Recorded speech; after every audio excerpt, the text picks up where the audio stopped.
Hi friends, எல்லாருக்கும் வணக்கம். இன்றைக்கி நம்ம என்ன பார்க்க போகிறோன்னா, நம்ம மாடர்ன் ஃபிசிக்ஸ், அதாவது ஐஐடி ஜாம் சிலபஸில் மாடர்ன் ஃபிசிக்ஸ் இருக்கும் இல்லைங்களா, அந்த பர்டிகுலர் செக்ஷன் நம்ம எப்படி படிக்கலாம் அப்படின்றது என்னோடய பர்சனல் எக்ஸ்பீரியன்ஸு. நான் ப்ரிப்ரேஷன் பண்ணும்போது என்னெல்லாம் விஷயங்கள் வச்சு படிச்சணும், என்னென்ன புக்ஸு மெட்டீரியல்ஸ் வச்சு படித்தது. ஸோ அதுக்கப்புறம் என்னோடய காலேஜில் ஐஐடி மெட்ராஸ் ஜாயின் பண்ணதுக்கப்புறம் அங்கே என்னெல்லாம் ஸ்டூடெண்ட்ஸ்லாம் பெட்டர் புக்ஸ்லாம் யூஸ் பண்ணாங்க, ஸோ அப்படின்றது ஒரு ஐடியாஸ்லாம் கலெக்ட் பண்ணி எப்படி ஒரு பர்டிகுலர் செக்ஷன். இப்போ எக்ஸாம்பிள் இதுதான் நம்மளோட ஐஐடி ஜாம் சிலபஸ் இல்லைங்களா. இதுதான் 2021 IIT JAM website. IISc Bangalore conduct பண்ணுறாங்க இந்த ஐஐடி ஜாமை. ஸோ இதில் மாடர்ன் ஃபிசிக்ஸ். ஸோ இதில் மாடர்ன் ஃபிசிக்ஸ் செக்ஷனில் நம்ம டோட்டல் சிலபஸ் இதுதான் இல்லைங்களா. டோட்டல் சிலபஸ் இதுதான். ஸோ இதில் ஒரு செக்ஷனாக எப்படி படிக்கணும் அப்படின்றத பார்க்கலாம், சரியா? Okay, first preparations of modern physics section. So இதில் நியூக்ளியர் ஃபிசிக்ஸ், அதாவது இந்த நியூக்ளியர் ஃபிசிக்ஸ் அப்படின்ற இந்த பார்ட்டில் எதெல்லாம் கவர் ஆகுன்றதை பார்க்கலாம். ஆக்சுவலாக நம்மளுக்கு இந்த இடம் இருக்குது பாருங்கள். Structure of atomic nucleus, mass and binding energy, radioactivity and its application, laws of radioactive decay. இது எல்லாமே உங்களுக்கு நியூக்ளியர் ஃபிசிக்ஸில் கவர் ஆகும். ஸோ இந்த பார்ட்டை எப்படி கவர் பண்ணுறது அப்படின்றத பார்க்கலாம். ஸோ இதில் பாருங்கள், first Resnick Halliday and Walker அவங்க எழுதுகிற அந்த 3 பேரும் சேர்ந்து எழுதின அந்த book fundamentals of physics. So இந்த புக்கில் சாப்டர் 42 அண்ட் 43 இதை நீங்கள் டீட்டெயில்டாக படித்தா போதும், சரியா? இப்போ நான் வெறும் சாப்டர் மட்டும் மென்ஷன் பண்ணியிருக்கேன் இல்லைங்களா. அதுக்கு என்ன நீங்கள் புரிஞ்சுக்கலான்னா, அந்த சாப்டரை ஃபுல் அண்ட் கம்ப்ளீட்டாக நீங்கள் படிக்கிற மாதிரி இருக்கும், சரியா?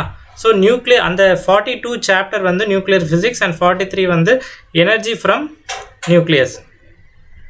இப்போது இதுக்கு அடுத்தது மை ஹேண்ட் ரிட்டன் நோட்ஸ். இப்போ என்னோட ப்ரிப்ரேஷனில் ஹேண்ட் ரிட்டன் நோட்ஸ் நான் எழுதியிருந்தேன், சரிங்களா? நான் படிக்கும்போது என்னோடய ஹேண்ட் ரிட்டன் நோட்ஸ் எழுதியிருந்தேன். ஸோ இந்த ஹேண்ட் ரிட்டன் நோட்ஸ் நான் உங்களுக்கு டிஸ்கிரிப்ஷனில் கொடுக்குறேன், சரிங்களா? ஸோ இந்த நோட்ஸை கரெக்டாக மாடர்ன் ஃபிசிக்ஸ்க்கு நான் யூஸ் பண்ணது. ஸோ இதில் பேஜ் நம்பர் 42 அண்ட் 46 50 வரைக்கும், அதாவது 46, 47, 48, 49 அண்ட் 50 இந்த எல்லா பேஜ்லேயும் இருக்கிற முக்கியமான சில நோட்ஸ்லாம் இருக்குது. அதாவது என்ன இருக்குன்னா, contains important points and formulas which is helpful during your preparation, சரிங்களா? அதாவது இந்த நியூக்ளியர் ஃபிசிக்ஸ் இருக்கு இல்லைங்களா, இந்த நியூக்ளியர் ஃபிசிக்ஸில் இம்பார்ட்டண்ட்டான பாயிண்ட்ஸு, ஃபார்முலாஸு எல்லாமே கம்பைன் ஆகி இந்த 46 to 50 பேஜுக்குள்ளே எல்லாமே இருக்கும், சரியா? ஒரு தடவை போய் கோத்ரூ பண்ணுங்கள். இந்த பர்டிகுலர் என்னோடய ஹேண்ட் ரிட்டன்ஸ்க்கான லிங்க் உங்களுக்கு நான் டிஸ்கிரிப்ஷனில் கொடுத்துருப்பேன், சரிங்களா? கூகுள் டிரைவ் லிங்க் கொடுத்துருப்பேன். ஸோ அடுத்த செக்ஷன் நம்மளுக்கு ஸ்பெஷல் தியரி ஆஃப் ரிலேட்டிவிட்டி இல்லையா. ஆக்சுவலாக இனிஷியல் ஃப்ரேம்ஸ்லேருந்து இது வரைக்கும், அதாவது மாஸ் எனர்ஜி ஈக்குவலன்ஸ் வரைக்கும் உங்களுக்கு ஃபுல்லாக கவர் ஆகும் இல்லையா. ஸோ இது உங்களுக்கு special theory of relativity. So இதில் இதை எப்படி கவர் பண்ணலான்னா, உங்களுக்கு ஃபண்டமெண்டல்ஸ் ஆஃப் ஃபிசிக்ஸ்ன்ற புக் நான் சொல்லியிருந்தேன் இல்லைங்களா, ரிஸ்னிக் ஹாலிடே அண்ட் வாக்கர் அவங்க எழுதின புக்கு. ஸோ இதில் சாப்டர் 37 ரிலேட்டிவிட்டியில் கம்ப்ளீட்டாக இப்போ நம்மளுக்கு கம்ப்ளீட்டாக ஜாமுக்கு தேவையான ஸ்பெஷல் தியரி ஆஃப் ரிலேட்டிவிட்டி உண்மையிலேயே நல்ல புக்காக அதில் கவர் பண்ணியிருக்காங்க. ஸோ இன்னொரு விஷயம் என்னென்னா, அந்த புக்கை பற்றி இப்போ எக்ஸாம்பிள் ஐஐடி ஜாம் இப்போ நம்ம பண்ணுறது. ஸோ ஐஐடி ஜேஇ நீட்டு இதுக்கெலாம் இருக்குது இல்லைங்களா, இதிலலாம் ஃபிசிக்ஸ் சப்ஜெக்ட்ஸ் வரும் இல்லையா. ஸோ அவங்களுக்கு 12th படிக்கிற பசங்களுக்கு சிபிஎஸ்சி இது அப்ராடில் கூட யூஸ் பண்ணுறாங்க இந்த புக்கு நம்ம இன்டர்மீடியட் ஸ்கூல் லெவலில் இந்த புக்கை ரீப்ளேஸ் பண்ணுறதுக்கு வேறு புக்கே கிடையாதுன்ற அளவுக்கு அவ்வளோ ஒரு சூப்பரான புக்கு, சரிங்களா? இந்த புக்கோட ரிவ்யூ கூட நீங்கள் எங்கேயாவது அமேசானில் படித்து பார்க்குறதுக்கு சான்சஸ் இருக்குது, நீங்கள் எடுத்து கூட படிக்கலாம். இப்போது சாப்டர் 37 ரிலேட்டிவிட்டியை நீங்கள் படித்தீங்கன்னா கவர் ஆகும். இப்போ என்னென்னா, நீங்கள் ஸ்பெஷல் தியரி ஆஃப் ரிலேட்டிவிட்டி பண்ணுறதுக்கு இப்போ மேலே உங்களுக்கு ரெண்டுமே பண்ணுங்க அப்படின்னு சொல்லியிருந்தேன். அதாவது நியூக்ளியர் ஃபிசிக்ஸுக்கு ரிஸ்னிக் ஹாலிடே ஃபண்டமெண்டல் ஆஃப் ஃபிசிக்ஸும் ஹேண்ட் ரிட்டன் நோட்ஸ் இது ரெண்டுமே பண்ணுங்கள், அதாவது இது ரெண்டுமே பண்ணுங்கன்னு சொல்லியிருந்தேன் இல்லையா.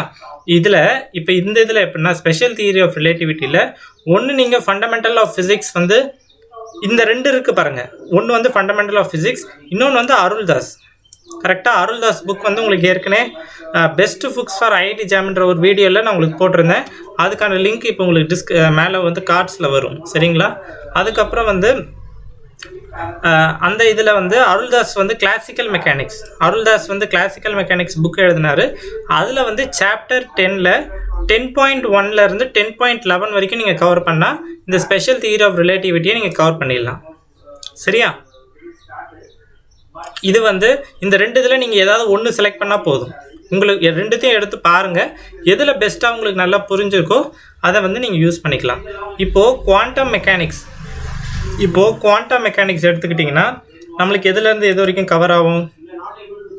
பிளாக் பாடி ரேடியேஷன்லேருந்து reflection and transmission at step potential, இது வரைக்கும் உங்களுக்கு ஃபுல்லாகவே உங்களுக்கு வந்து குவாண்டம் மெக்கானிக்ஸ் கீழே வந்துடும். சரியா? இப்போது இந்த குவாண்டம் மெக்கானிக்ஸ் எப்படி கவர் பண்ணலான்றதை பார்க்கலாம். அதாவது origin of quantum theory. So quantum மெக்கானிக்ஸில் ஃபஸ்ட்டு வந்து நம்ம இப்போ பிஎஸ்சிலேருந்து எம்எஸ்சி லெவல் போகிறனால இவங்க வந்து ஆரிஜின் ஆஃப் குவாண்டம் தியரியை நம்மளை டெஸ்ட் பண்ணுறாங்க. ஸோ இந்த இதில் வந்து உங்களுக்கு வந்து ஜெட்லி அப்படின்னு உங்களுக்கு வந்து ஒரு புக்கு இருக்குது. ஸோ இந்த குவாண்டம் மெக்கானிக்ஸ் புக்கு இது. ஸோ இந்த புக்கில் சாப்டர் 1 வந்து நீங்கள் கவர் பண்ணலாம். இப்போது போன கேஸில் நம்ம என்ன சொன்னோம்? ஒன்று ஃபண்டமெண்டல் ஆஃப் ஃபிசிக்ஸ் இல்லை அருள்தாஸ், ஏதாவது ஒன்று யூஸ் பண்ணலான்னு சொன்னோமா? அதே மாதிரி இந்த இதில் உங்களுக்கு நான் 3 ஆப்ஷன் தரேன். ஆக்சுவலாக வந்து Zettili, Aruldhas quantum mechanics, classical கிடையாது, குவாண்டம். ஸோ ஜெட்லி ஒன்று, அருள்தாஸ், அப்புறம் ரிஸ்னிக் ஹாலிடேலையும் உங்களுக்கு வந்து நல்லாவே உங்களுக்கு வந்து ஹிஸ்ட்ரி ஆஃப் குவாண்டம் மெக்கானிக்ஸை கவர் பண்ணியிருக்காங்க, அதாவது ஆரிஜின். சரியா? இந்த 3 இதில் உங்களுக்கு எது ரொம்ப வந்து கம்ஃபர்டபுளாக இருக்கோ அதை யூஸ் பண்ணிக்கோங்க. ஆனால் என்னோட சஜஷன் என்னென்னா ஜெட்லி வந்து உங்களுக்கு ரொம்பவே ஸ்டாண்டர்டாக இருக்கும். சரியா?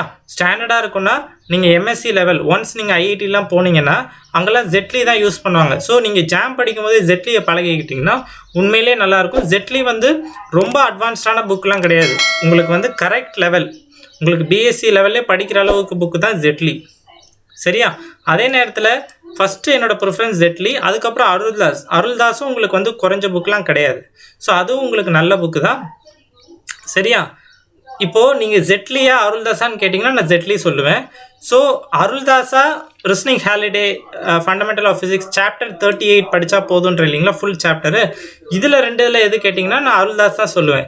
ஏன்னா இப்போது நீங்கள் ரிஸ்னிக் ஹாலிடே வந்து குவாண்டம் மெக்கானிக்ஸ்லாம் வந்து ரொம்ப அட்வான்ஸாக தந்திருக்க மாட்டாங்க, பட் எல்லா டாபிக்ஸும் கவர் பண்ணியிருக்காங்க, அது வந்து உண்மை. சரியா? இப்போ இந்த இடத்துல நீங்கள் வந்து அருள்தாஸ் படிக்கலாம், பட் சப்ஜெக்ட் நல்லா தெரிஞ்சுக்கணும்னு நினச்சிங்கன்னா ஜெட்லி போகிறது தான் பெட்டர், என்னோடய சஜஷன். அதாவது ஆரிஜின் ஆஃப் குவாண்டம் தியரியை வந்து தெரிஞ்சுக்கிறதுக்கு. சரியா? இப்போது இதில் வந்து நான் வந்து இன்னும் 3 செக்ஷன் உங்களுக்கு நான் இருக்குது. இப்போ வந்து ஃபஸ்ட்டு செக்ஷன் வந்து ஆரிஜின் ஆஃப் குவாண்டம் தியரியா, இதில் எது வரைக்கும் கவர் ஆகிருக்கும் அப்படின்னு பார்த்தீங்கன்னா பிளாக் பாடியிலேருந்து சூப்பர் பொசிஷன் பிரின்சிபல் இருக்குது பாருங்கள், பிளாக் பாடியிலேருந்து சூப்பர் பொசிஷன் பிரின்சிபல் வரைக்கும் உங்களுக்கு இதில் கவர் ஆகிருக்கும். எது வரைக்கும் கரெக்டாக சொல்லணும்னா அன்சர்டன்டி பிரின்சிபல் வரைக்கும் கவர் பண்ணியிருப்பாங்க. இந்த ஆரிஜின் ஆஃப் குவாண்டம் தியரியில் பிளாக் பாடி ரேடியேஷன் இதெல்லாம் கவர் பண்ணியிருப்பாங்க. ஆக்சுவலாக இது ஃபுல்லாகவே கவர் ஆகிடும் உங்களுக்கு, மிச்சம் இருக்கிற எல்லாமே உங்களுக்கு கவர் ஆகிடும். சரியா? இப்போ இந்த இடத்துல இதை எப்படி கவர் பண்ணலாம் அப்படின்னு பார்க்கும்போது ஸ்ட்ராங் பேசிக்ஸ் இன் ஃபிசிக்ஸ், இப்போது இந்த மேலே இருக்குது பாருங்கள், இது வந்து உங்களுக்கு வந்து ஆரிஜின் ஆஃப் குவாண்டம் தியரியை தான் சொல்லும். எப்படி குவாண்டம் தியரி வந்து முதல்ல நம்ம வந்து ஃபிசிக்ஸ் வந்து ஃபிசிசிஸ்ட் வந்து எப்படி வந்து ஆரம்பித்தாங்க அப்படின்றத சொல்கிறதுக்கு தான் இந்த ஆரிஜின் ஆஃப் குவாண்டம் தியரி. ஆனால் அதே நேரத்தில் உங்களுக்கு வந்து ஸ்ட்ராங் தியரி ஆஃப் பேசிக்ஸ் தெரியணும் அப்படின்னு எடுத்துக்கிட்டிங்கன்னா கிரிஃபித்ஸ் வந்து ரொம்பவே வந்து ஒரு ப்ரைமரியான புக்கு, ரொம்பவே பேசிக் லெவல், எல்லாரும் அண்டர்ஸ்டாண்ட் பண்ணுற லெவலில் தான் இருக்கும் கிரிஃபித்ஸு. ஸோ ஸ்ட்ராங் பேசிக்ஸ் வந்து இந்த குவாண்டம், இப்போ தான் நீங்கள் கிரிஃபித்ஸ் படிக்கும்போது தான் குவாண்டம் மெக்கானிக்ஸை படிக்க ஆரம்பிப்பீங்க. ஸோ குவாண்டம் மெக்கானிக்ஸை பேசிக்காக வந்து நீங்கள் கிரிஃபித்ஸு இன்ட்ரடக்ஷன் ஆஃப் குவாண்டம் மெக்கானிக்ஸ்ன்ற புக்கில் எடுத்து நீங்கள் பார்க்கலாம். சாப்டர் 1 and 2 பார்த்தா போதும். அதாவது வேவ் ஃபங்க்ஷன், இதிலே வந்து உங்களுக்கு எக்ஸ்பெக்டேஷன், நான் சொல்கிறத நோட் பண்ணுங்கள், எக்ஸ்பெக்டேஷன் வேல்யூஸு, ஸ்டார்டிஞ்சர் ஈக்குவேஷன் என்னது, ப்ராபபிலிட்டி தியரி, இதை பற்றி பேசிக்கானது சாப்டர் 1 பார்ப்பீங்க. சாப்டர் 2 வந்து ஹார்மோனிக் ஆசிலேட்டர், நல்லா கேட்டுக்கோங்க. சாப்டர் 2 வந்து ஹார்மோனிக் ஆசிலேட்டர் இருக்குது இல்லைங்களா, ஒன் டைமென்ஷனல் ஹார்மோனிக் ஆசிலேட்டர். இதில் ஒரு விஷயத்தை நீங்கள் நோட் பண்ணுங்கள், ஜாமில் என்ன கேட்டிருக்கான்னு பாருங்கள், solution of Schrodinger equation of one dimensional harmonic oscillator தான் கேட்டிருக்கான். சொல்யூஷனை வச்சு தான் ப்ராப்ளம்ஸ் வரும், நல்லா கேளுங்க. சொல்யூஷன்ஸ் ஆஃப் ஸ்டார்டிஞ்சர் ஈக்குவேஷன், அது அந்த ஒன் டைமென்ஷனல் ஆசிலேட்டர் வந்து ஃபைனல் ரிசல்ட்டை வச்சு தான் ப்ராப்ளம்ஸ் வரும். அதனால தான் சொல்யூஷன் ஆஃப் ஸ்டார்டிஞ்சர் ஈக்குவேஷன் கேட்டிருக்கான் ஆஃப் ஒன் டைமென்ஷனல் ஆசிலேட்டர். அவன் வந்து ஃபுல்லாக, ஏன்னா ஒன் டைமென்ஷனல் ஆசிலேட்டர் வந்து டீட்டெயிலாக நீங்கள் எம்எஸ்சியில் படிப்பீங்க, பட் முடிஞ்ச அளவு படிக்க ட்ரை பண்ணுங்கள். சரியா? மேத்தமேட்டிக்ஸ் ஓரளவு கொஞ்சம் ரிகரஸாக தான் இருக்கும், கொஞ்சம் ஹார்டாக இருக்கும். ஸோ அதை வந்து நீங்கள் முடிஞ்ச அளவுக்கு இங்கேயே படிக்க பாருங்கள். சரியா? ஐஐடியிலே நீங்கள் எப்படி இருந்தாலும் ஜாயின் பண்ணிங்கன்னா அங்கே வந்து நீங்கள் கண்டிப்பாக இதெல்லாம் வந்து படித்து தான் ஆகணும். அதாவது ஃபுல் தியரி படிப்பீங்க. இங்கே வந்து நம்மளுக்கு ஜாமுக்கு வந்து சொல்யூஷன்ஸ் தான் கேட்டிருக்காங்க பாருங்கள். Solutions of one dimensional 2 and 3 dimensional oscillator தான் கேட்டிருக்காங்க. ஸோ இந்த இடத்துல நீங்கள் வந்து சொல்யூஷன்ஸ் மட்டும் மெயினாக நீங்கள் நோட் பண்ணி அதை அண்டர்ஸ்டாண்ட் பண்ணிக்கிட்டால் போதும். அதாவது மெயினாக உங்களுக்கு சொல்யூஷன்ஸ்னால் என்னது, wave functions, energy of the states, each states. கரெக்டாக? இப்போது இது வரைக்கும் இப்போ என்ன ஆச்சு, நம்மளுக்கு வந்து reflection and transmission at step potential கூட உங்களுக்கு வந்து இந்த 2 சாப்டரில் கவர் ஆகிடும். கரெக்டாக? இப்போ வந்து நம்ம என்ன பார்த்தோம், குவாண்டம் மெக்கானிக்ஸ் பேசிக்ஸை பற்றி பார்த்தோம். ஸ்ட்ராங் பேசிக்ஸ் வந்து உங்களுக்கு வந்து கிரிஃபித்தில் கொடுத்துருவாங்க. ஆனால் வந்து உங்களுக்கு வந்து சம் பேசிக் தியரி, அதாவது குவாண்டம் மெக்கானிக்ஸில் பேசிக் தியரி கிரிஃபிட்ஸ் அளவு ரொம்ப டீப் அண்டர்ஸ்டாண்டிங் தராமல் ஓரளவுக்கு கவர் பண்ணியிருப்பாங்க. எதுலன்னு கேட்டிங்கன்னா சாப்டர் நம்பர் 39, சாப்டர் பேர் வந்து மோர் அபவுட் மேட்டர் வேவ்ஸ். இதில் வந்து ஹாலிடே எப்பயும் போல் இவங்க எழுதின ஃபண்டமெண்டல் ஆஃப் ஃபிசிக்ஸ் புக்கில் chapter number 39 more about matter வேவ்ஸ்ன்றதில் வந்து அவங்க என்ன பண்ணியிருப்பாங்கன்னா, எதெல்லாம் கவர் பண்ணியிருப்பாங்கன்னா, குவாண்டம் தியரி, குவாண்டம் மெக்கானிக்ஸோட பேசிக்ஸு, ஸ்டார்டிஞ்சர் ஈக்குவேஷன்னா என்னது, ஏன் இதெல்லாம் அப்படி நம்ம படிக்கிறோம் அப்படின்ற மாதிரி கவர் பண்ணியிருப்பாங்க. இது எல்லாமே உங்களுக்கு கிரிஃபிட்ஸில் கவர் ஆகிருக்கும். ஸோ நான் என்ன சொல்கிறேன்னா, நீங்கள் நல்லா கிரிஃபிட்ஸ் படிங்க. கிரிஃபிட்ஸ் படிக்க முடியாதவங்க ரொம்பவே பேசிக்கில் எனக்கு சுத்தமாக கிரிஃபிட்ஸே அண்டர்ஸ்டாண்ட் ஆகலை அப்படின்னு நினச்சிங்கன்னா சாப்டர் நம்பர் 39 போய் பாருங்கள், உங்களுக்கு நல்லா அண்டர்ஸ்டாண்ட் ஆகும். ஆனால் சாப்டர் நம்பர் 39 முடித்ததுக்கப்புறம் நீங்கள் எப்படி இருந்தாலும் கிரிஃபிட்ஸ்க்கு தான் வந்தாகணும். சரியா? கிரிஃபிட்ஸ் புரியாதவங்க சாப்டர் நம்பர் 39 ஃபண்டமெண்டல் ஆஃப் ஃபிசிக்ஸில் முடிச்சுட்டு திரும்பவும் நீங்கள் வந்து கிரிஃபிட்ஸ்க்கு தான் வரணும். ஏன்னா கிரிஃபிட்ஸை வந்து நீங்கள் வந்து ஒமிட்டே பண்ண முடியாது. குவாண்டம் மெக்கானிக்ஸ் நீங்கள் எம்எஸ்சியில் படிக்கும்போது அவ்வளோ வந்து இன்ட்ரெஸ்டிங்கான புக்கும் கூட. அந்த புக்கு தான் இருக்கிறதுலே சிம்பிளஸ்ட்டாக நம்மளுக்கு குவாண்டம் மெக்கானிக்ஸை நல்லா சொல்லித்தரதுல அதுவும் ஒரு பெஸ்ட்டான புக்கு. சரியா? அதனால் வந்து இப்போ நீங்கள் வந்து இது வந்து உங்களுக்கு ஸ்ட்ராங் பேசிக்ஸ் தருதுன்னு சொல்லிட்டேன். இது வந்து உங்களுக்கு சம் பேசிக்ஸ், எல்லா பேசிக்ஸும் கவர் பண்ணல, சம் பேசிக்ஸ் தருது. ஆனால் கூட எதை கவர் பண்ணியிருப்பாங்கன்னா 1D 2D and 3D dimensional oscillator இது இருக்கு இல்லைங்களா, இன்ஃபினைட் பொட்டென்ஷியல் வெல், அதாவது பார்ட்டிக்கல் இன் அ பாக்ஸ் அப்படின்ற ப்ராப்ளம் இருக்கு இல்லையா. ஸோ அதை வந்து கவர் பண்ணியிருப்பாங்க. ஸோ எதுலன்னா இந்த ஹாலிடே ரிஸ்னிக்கில் கவர் பண்ணியிருப்பாங்க. சரியா? எதுக்கு இது சொல்கிறேன்னா, உங்களுக்கு வந்து சிலபஸில் வந்து அந்த இது இருக்குது, அதாவது சொல்யூஷன் டு 1, 2 and 3 டைமென்ஷனல் பாக்ஸஸ்னாலும் ஒன்று தான், இன்ஃபினைட் பொட்டென்ஷியல் வெல்னாலும் உங்களுக்கு ஒன்று தான். சரியா? ஸோ அதை வந்து ரிஸ்னிக் ஹாலிடேயில் நல்லாவே கவர் பண்ணியிருப்பாங்க. ஆனால் இன்னும் ஒன்று, கிரிஃபிட்ஸ் அளவு ஸ்ட்ராங் பேசிக்ஸை ரிஸ்னிக் ஹாலிடேயால் தர முடியல. ஏன்னா அவங்க மற்ற இதில் கான்சன்ட்ரேட் பண்ணுறாங்க, அதோட பேசிக்கான விஷயங்கள்ல. சரியா? பட் ரிஸ்னிக் ஹாலிடே எப்போவுமே வந்து ஒரு பெஸ்ட்டு தான் அது. இப்போ அடுத்து என்னன்னு பாருங்கள். This is in continuity with Griffiths. First 2 சாப்டரை வந்து இப்போ முடிச்சிட்டிங்க, இந்த ஃபஸ்ட்டு 2 சாப்டர் வந்து முடிச்சிட்டிங்க அப்படின்னா, ஸோ முடிச்சிட்டிங்கன்னா நீங்கள் என்ன பண்ணலான்னா, அடுத்து வந்து இன்னும் சில டாபிக்ஸ் வந்து விட்டு போயிருக்கு. எக்ஸாம்பிள் வந்து reflection and transmission at step பொட்டென்ஷியல்னு கொடுத்துருக்கான். ஆனால் இதிலே வந்து உங்களுக்கு நிறைய வெரைட்டிஸ் ஆஃப் ப்ராப்ளம்ஸ் இருக்குது. ஸ்டெப் பொட்டென்ஷியல்லே நீங்கள் இன்னும் நிறைய தெரிஞ்சிக்க வேண்டியது நிறையா இருக்குது. ஸோ அப்படி வந்து ஏன்னா வந்து ரிஃப்ளெக்ஷன் அண்ட் டிரான்ஸ்மிஷன் வந்து ஹாலிடே ரிஸ்னிக்கில் அந்த குவாண்டம் மெக்கானிக்ஸ் பேசிக்ஸ் கொடுத்துருப்பாங்கன்னு சொல்லியிருந்தோம் இல்லைங்களா, அதில் வந்து பெருசாக இருக்காது, ஸ்டெப் பொட்டென்ஷியல் இருக்காது. பட் ஆனால் கிரிஃபிட்ஸில் இருக்கும்.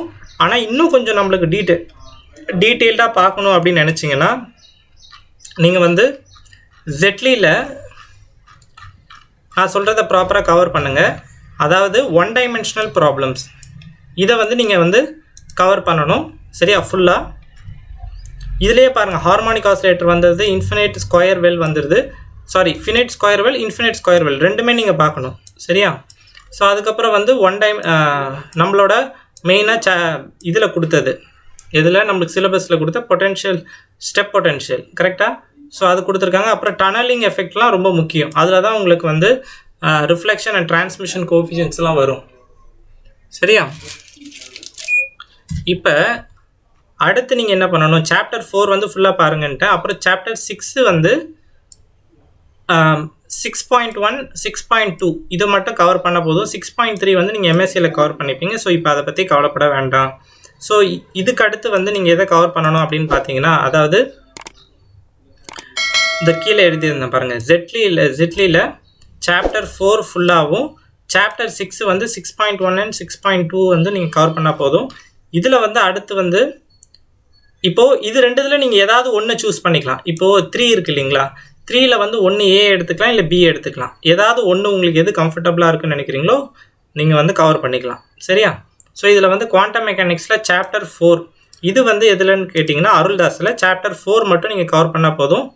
இந்த சாப்டர் 4ல் 4.1லேருந்து 4.3யும் 4.7லேருந்து 4.9 வரைக்கும் நீங்கள் கவர் பண்ணால் போதும் சரியா. இதுவே நம்மளுக்கு தேவையானதை கவர் பண்ணிடும். நீங்கள் வேறு மாதிரி யோசிக்கக்கூடாது. ஜெட்லியில் வந்து இவ்வளோ நிறையா இருக்கே, இண்டெக்ஸில் பிகினிங்கில் வந்து இவ்வளோ பெருசாக கொடுத்துருக்கானே கான்டெக்ஸ்டில் அப்படின்னு நீங்கள் நினைக்கக்கூடாது. ஏன்னா வந்து இது வந்து பேஜெல்லாம் வந்து டிஃப்ரென்ஸை பாருங்கள், 231 234 ரொம்ப கம்மி, அதை எக்ஸ்பேண்ட் பண்ணி எழுதியிருக்காங்க. அருள்தாஸில் என்ன இருக்குமோ அதே தான் வந்து ஜெட்லியில் இருக்கும். இது நிறையா இருக்கே அப்படின்னு நினைக்காதீங்க. சப்ஜெக்ட் வந்து அதிகமாக உங்களுக்கு ஜெட்லி தான் சொல்லி தருவார் சரியா. ஜெட்லியும் கிரிஃபித்ஸும் நீங்கள் அவாய்ட் பண்ண முடியாதது சரியா. அருள்தாஸும் படிக்கலாம், அருள்தாஸும் நல்ல புக்கு தான், நானும் அதில் நிறைய விஷயங்கள் கற்றுருக்கேன் சரியா. இப்போ இது ஒன்று. ஸோ இதோட நம்மளோட ரிஃப்ளெக்ஷன் அண்ட் டிரான்ஸ்மிஷன் வந்து கவராக இருக்கும். All the best for the future சரியா. தேங்க்யூ.